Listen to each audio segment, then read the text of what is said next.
The idea behind the show is simply asking guests what they would tell a stranger on a plane if they were sitting next to them and the stranger asked them for advice. The scenery is passing very fast, but the seer is constant. The one who's seeing is the same. Let me appreciate you for asking a question that I haven't been asked after 2,500 or so interviews over the years. Is you have to drop the ego, which is everyone's greatest obstacle.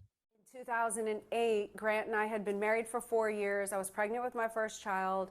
The economy was collapsing, and we were on the verge of losing everything financially. So it's so exciting to have Mr. John Lee Dumas with me today. I like to always say JLD because I'm so used to John saying that and signing off and on his show and in general. So whether I say JLD or John, so great to have you here today. John, I want to jump in really deep since we only have a few questions anyway. And I'm going to ask you first and foremost, I think you're a reader based on the fact that I know you have a couple of books out in the world. What, as far as reading, is there a book that changed your life? Like, do you have a book you said, everybody, you need to read this book? Wow, it's a big question, and I'm looking forward to talking about that in a deeper manner. But first, I just want to say, Corey, it's great to hang out. You know, we go way back, brother. You've been doing this for a long time. You're a pro, and it's always good being on the microphone with a fellow professional. So thanks for having me on your show. Gonna have a lot of fun here today. And there's one book that really impacted me at an early stage in my entrepreneurial journey. And people have definitely heard about it that read entrepreneurial books, but it's kind of one that flies under the radar a little bit. And it's called The Compound Effect by Darren Hardy. And I love this book for a lot of reasons. We can talk about some of the reasons more in depth. But the biggest thing that was really a huge breakthrough for me is this. I've always kind of been a big idea guy. I've always been like a big action person. And for me, it's like go big or go home. Like I always felt like I had to be doing something big.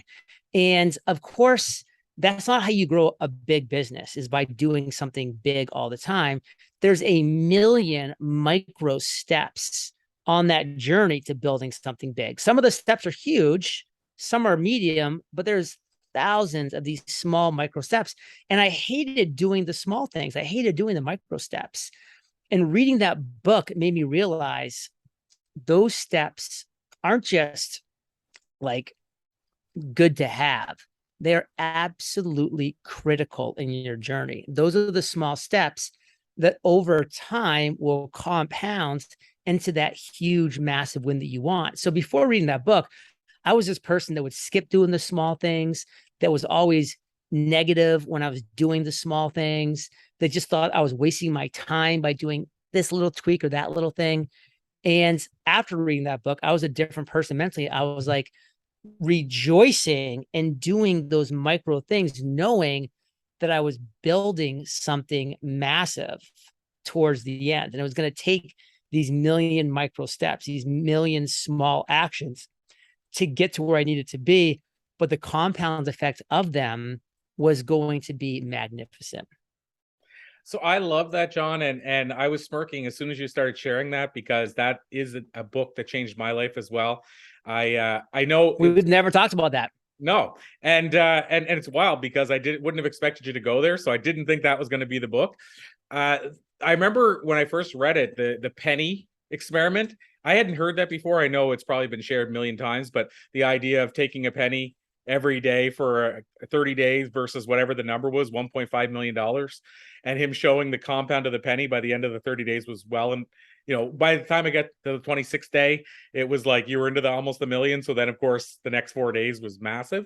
And I don't know why, but that stuck in my head, that little story. And then him talking about two people doing just micro things about health and wellness.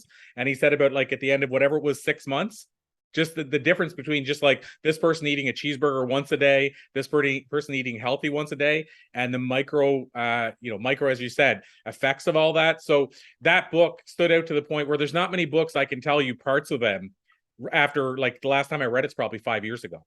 Right. It's crazy. And it's so true. And actually that book has helped me so much on my health journey as well. And I'm really glad that you brought that up, because now it's like every day, it's like, well, I can just cheat and have this, or I can cheat and do that.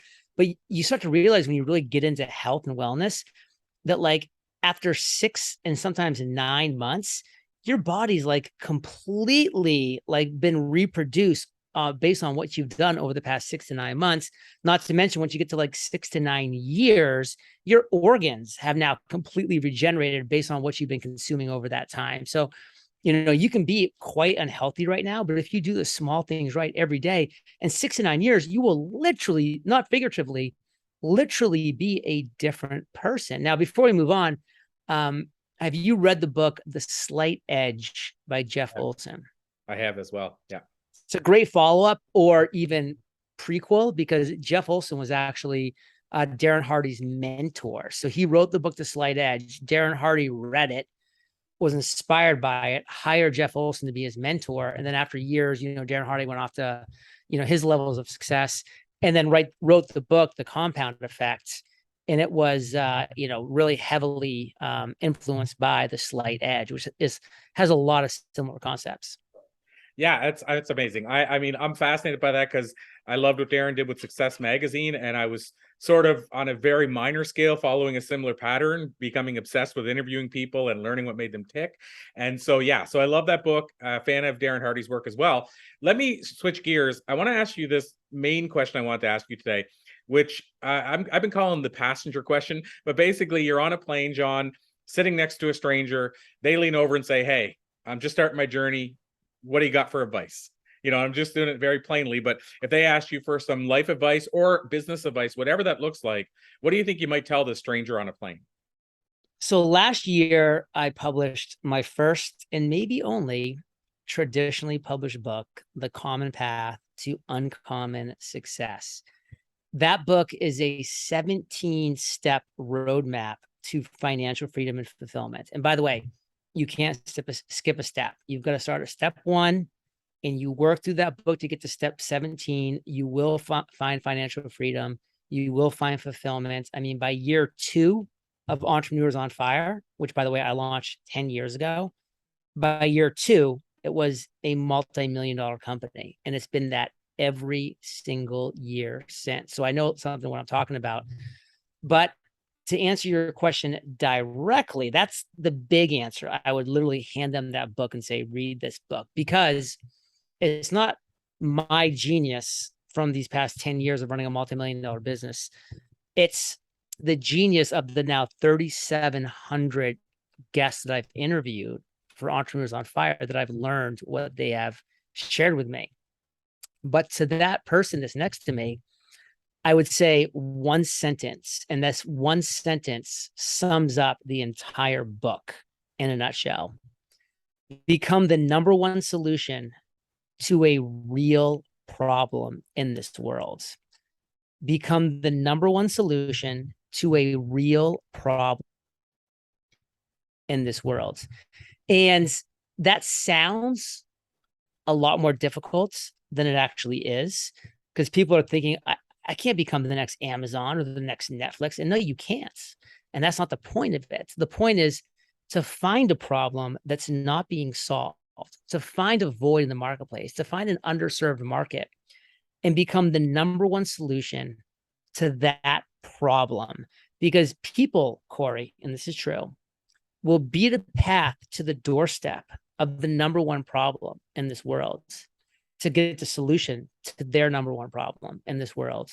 And they will ignore the second best solution to infinity. So they'll beat a path to find the solution to their biggest problem. But if you have the second best solution, they will literally go right past you because they want the best solution to a real problem. Now, of course, the book in the first 3 chapters, by the way, shows you exactly how to identify what problem you should be solving at such a impressive level. But I would tell it to the passenger, and if they got it, they'd be off to the races. So my last question in this area, so I'm just going to follow up that question with, I'd love to ask you this question because I for those, I want to see everybody read the book to figure out what theirs is. But let me ask you then, John, what is the number one problem that you're solving. And because it seems like, I should add, it seems like you're still working with similar clients to when early on in the Entrepreneurs on Fire journey. It seems like you're still working around that same area. So obviously you figured out what the problem is and you've continued to serve it very well. Do you mind sharing with us what that is? So back in 2012, I decided to launch a podcast. That was my big idea, which, by the way, is chapter 1, your big idea. And that's where most people fail. Because if I had just launched a podcast with no further thought, it would have failed miserably. So what did I do? I want to launch a podcast. Okay, there's thousands of podcasts. Well, let's niche down.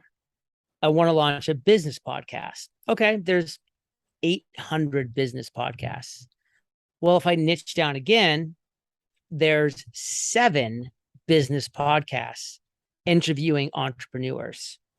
Okay, but do I want to be the 8th best interview podcast interviewing entrepreneurs?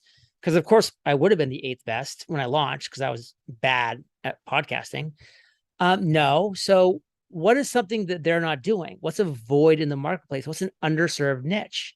Every single one of those podcasts, all 7, we're doing 1 episode per week. So what if I did 2 per week? Well, that'd be better, but would that be that much better? Well, what if I did 4, 5? Why not just do 7 episodes a week interviewing entrepreneurs? And guess what? The day I launched Entrepreneur on Fire, the very day I launched, I was the best daily podcast interviewing entrepreneurs. I was the worst daily podcast interviewing entrepreneurs. I was the only daily podcast interviewing entrepreneurs. So I found how to become the number one solution to a real problem. There were people out there, and I was one of them, by the way, who craved more consistent content of interviews with entrepreneurs. I was one of those people. And guess what? I created the best solution. It was the only solution, but the best solution to that problem. And I have not looked back since. 10 years, 3,700 episodes, still kicking. So, John Lee Dumas, always a pleasure. Of course, I need to ask you, website, hub, where would you send people that want to learn more about you or maybe listen to those 3,700 podcasts? But where would you send people? Is there a hub? Well, listen to Corey as you're doing right now, because he puts out great content and he has for such a long time.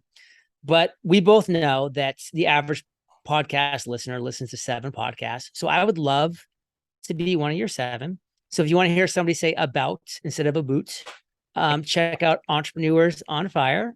It's a daily podcast. I've been cranking since 2012. eofire.com is the website. And I have a lot of free resources there for entrepreneurs. And that's actually where we post our monthly income reports, which are very detailed about all the ways that we generate revenue with our business. So it can be helpful for others to find out what's working for us, and maybe, it can work for them. And as always, Corey, it's just a blast.